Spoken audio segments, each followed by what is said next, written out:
What's up, everybody? Excel Dude coming at you again. Today we're going to get you the quick lesson on how to split a cell in Excel.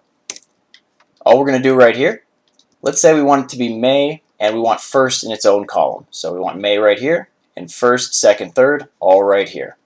We can do it with anything like this. You see how it combines numbers, text, spaces, things like that.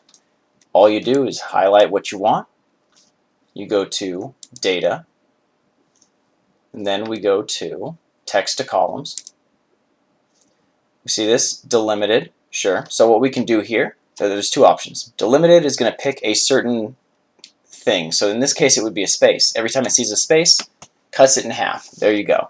Fixed width is going to be if you want it to be after the third letter. So if it's all May, you might be okay there, but you'll still have a space in the other one. If you want it to be after a space, it'll be here, but you'll have a space after May. Delimited is usually the way to go if it's the same set of formatted data. And right here, we pick our delimiters. I'm going to pick space, and then I'll hit Next, Finish. There it is. We'll do the same thing right here. So we're going to select everything. Data tab, yep, we're still there. Text to Columns. Delimited. Next. Space, it's still selected. It's showing us an example right here.